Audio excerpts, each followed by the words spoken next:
আপনি কি জানেন, একজন মানুষ 5 ওয়াক্ত নামাজ পড়ে, রোজা রাখে, কিন্তু তার ঈমানে বড় ধরনের ঘাটতি থাকতে পারে। আবার এমন একজন মানুষও থাকতে পারে যে রাস্তা থেকে একটি কাঁটা সরিয়ে দিয়ে আল্লাহর কাছে ঈমানের একটি গুরুত্বপূর্ণ শাখা পূরণ করে ফেলল। কিন্তু প্রশ্ন হল, ঈমান কি শুধু কালিমা, নামাজ আর রোজার নাম? না। রাসূলুল্লাহ সাল্লাল্লাহু আলাইহি ওয়াসাল্লাম বলেছেন, ঈমানের রয়েছে 70-এরও বেশি শাখা। আজকের ভিডিওতে জানবেন ঈমানের এই শাখাগুলি কি কি, কোন শাখাটি সবচেয়ে গুরুত্বপূর্ণ, আর এমন কোন শাখা আছে যেটা আমরা প্রতিদিন অবহেলা করছি।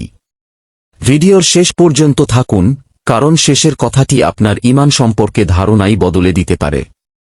আমরা সাধারণত মনে করি ঈমান মানে শুধু বিশ্বাস, কিন্তু ইসলাম ঈমানকে এত ছোট করে দেখেনি। রাসূলুল্লাহ সাল্লাল্লাহু আলাইহি ওয়াসাল্লাম বলেছেন, ঈমানের 70-এরও বেশি শাখা রয়েছে। সর্বোচ্চ শাখা হল লা ইলাহা ইল্লাল্লাহ বলা, আর সর্বনিম্ন শাখা হল রাস্তা থেকে কষ্টদায়ক বস্তু সরিয়ে দেওয়া। একটু চিন্তা করুন, একদিকে তাওহীদের ঘোষণা, অন্যদিকে রাস্তা পরিষ্কার রাখা। দুটি কাজের মাঝখানে আকাশ পাতাল পার্থক্য মনে হলে ও রাসূলুল্লাহ সাল্লাল্লাহু আলাইহি ওয়াসাল্লাম দুটোকেই ঈমানের অংশ বলেছেন। এখানেই ইসলামের সৌন্দর্য। ঈমানের শাখাগুলিকে ওলামায়ে কেরামগণ 3 স্তরে ভাগ করেছেন। আজকের ভিডিওতে আমরা প্রথম স্তরের শাখাগুলো জানব।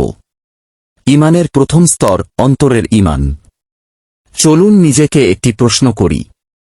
কেউ যদি নামাজ পড়ে কিন্তু আখিরাতের ব্যাপারে উদাসীন থাকে, তাহলে কি তার ঈমান পূর্ণ হবে? অবশ্যই না, কারণ ঈমানের মূল ভিত্তি শুরু হয় হৃদয় থেকে। আল্লাহকে বিশ্বাস করা, ফেরেশতাদের বিশ্বাস করা, কুরআনকে আল্লাহর বাণী হিসেবে মানা, নবী রাসূলদের সত্য বলে বিশ্বাস করা, মৃত্যুর পর পুনরুত্থানকে সত্য মনে করা, জান্নাত ও জাহান্নামকে বাস্তব বলে বিশ্বাস করা।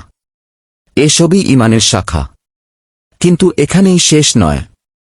আল্লাহকে ভালোবাসা, আল্লাহকে ভয় করা, তাঁর রহমতের আশা রাখা, তাওয়াক্কুল করা, তোবা করা, লজ্জাশীল হওয়া, হিংসা ও অহংকার থেকে দূরে থাকা, অর্থাৎ আপনার হৃদয়ের ভেতরে যা আছে সেটাও ঈমানের অংশ। একটি গুরুত্বপূর্ণ প্রশ্ন, একটু ভেবে দেখুন, আপনি শেষ কবে কোনো গুনাহ করার সুযোগ পেয়েও শুধু আল্লাহর ভয়ে তা ছেড়ে দিয়েছেন? তাহলে আপনি ঈমানের একটি শাখা বাস্তবায়ন করেছেন।